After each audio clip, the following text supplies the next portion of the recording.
This truck came from the factory with Bridgestone Alenza tires. I'd recently replaced them and upgraded them from P-rated tires that came from the factory to an LTE tire with an all-terrain tread.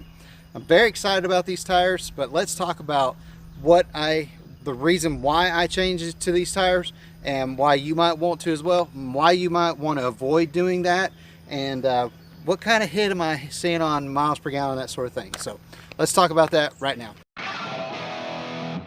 The tire that I ended up going with is by a tire brand called Nitto. It's a very popular brand. A lot of lifted Jeeps and trucks have Nittos on them. One thing that I liked about the tire, and I'm just going to be real superficial, is I like the way they look. They have a really nice sidewall design. Nittos have two options, so there's like an aggressive sidewall design and a less aggressive sidewall design. I had them put the aggressive sidewall design out just to see how it was, how I'd like it, and and so far I really enjoy it. I went with the LTEs, so I went from passenger rated tires up to LTEs.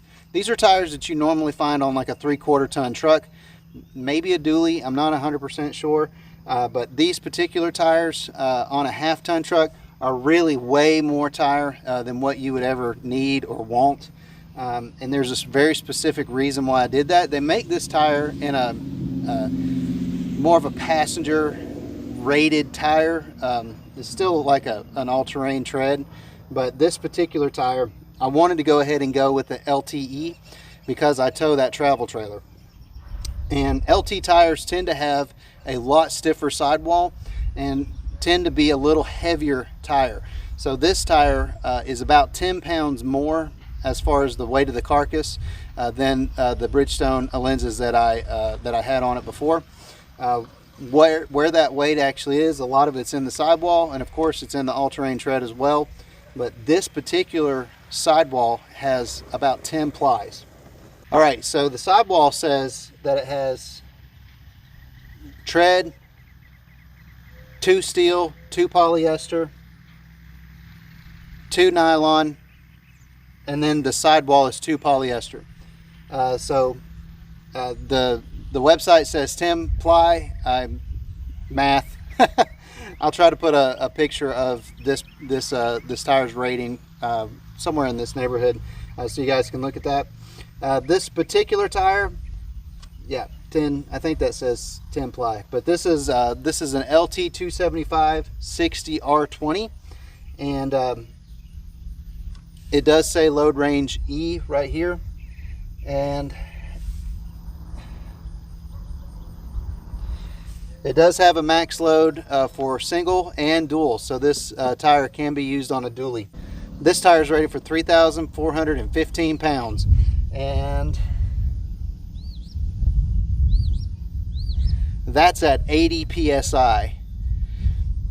This truck will never see 80 psi cold, ever.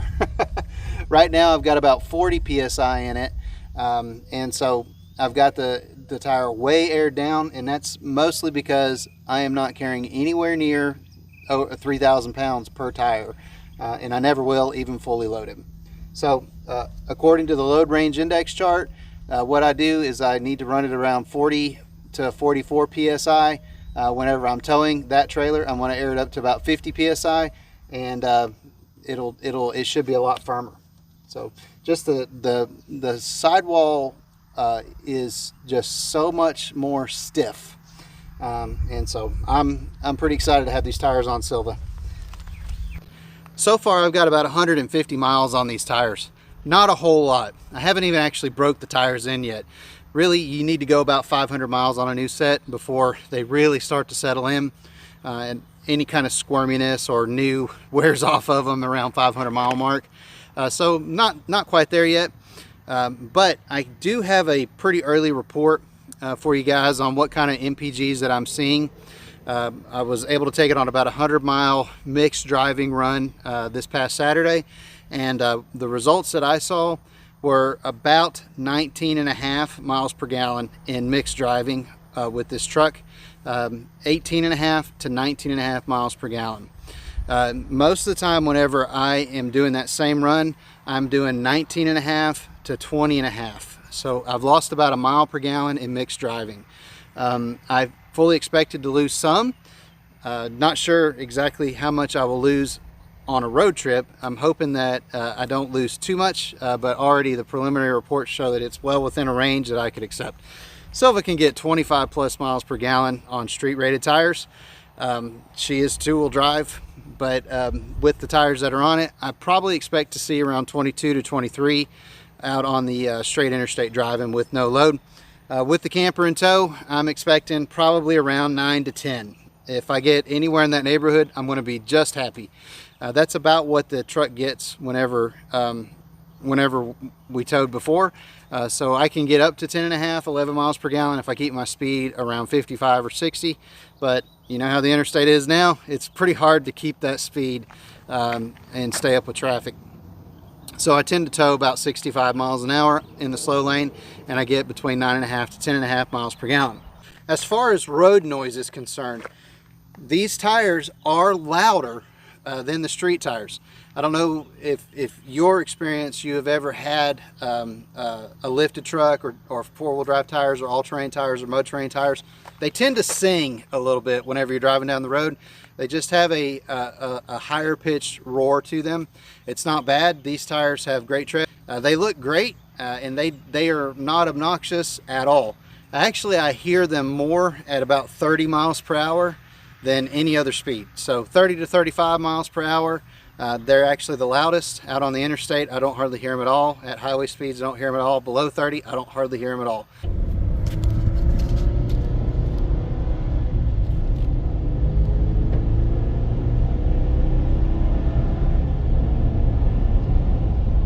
Not bad.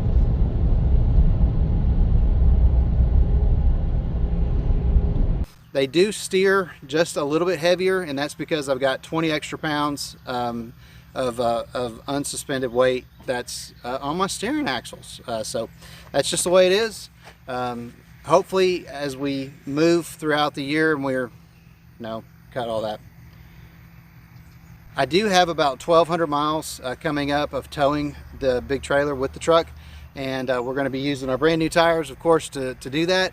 I'm going to air them up to about 50 psi and play with the psi just a little bit to see where this truck likes to tow this camper at, what psi. So I'm going to shoot for 50 as a baseline. Hopefully we won't have to change that very much. With the east to west Silver Lake, I'm hoping that we'll have a little bit more stability, and this should be like the last piece of the puzzle to completely dialing in the truck. Towing this camper. Right now it's already pretty comfortable, and I can tow it at 75 miles an hour and it's just fine. But I'm hoping that there's just a little wiggle that those P-rated tires had, and I'm hoping that this will take care of that. And also in some of our campgrounds, it's gravel driveways and sometimes just a dirt road. And I'm hoping that the all-terrain tires will give us a little bit better performance than the P-rated tires. But all right, so another thing that we need to talk about is why would you not want to do this? Well, there's a couple reasons why. If you're driving a half-ton truck and all you're doing is light work with a half-ton, meaning that you're not towing a travel trailer, you're not towing a heavy trailer, you're basically just using your bed for normal half-ton chores, whatever tires are recommended for your truck are going to be just fine. So just keep that in mind, that if you're not doing something like that, if you're not towing a large trailer, you might not want to buy these tires. These tires were expensive. I spent over $1,500 on these tires, and I know that doesn't sound like a lot of money for some folks. For me, that hurt a little bit. It's a pretty expensive tire. So just keep that in mind. You might be able to save a few bucks by going with a P-rated tire.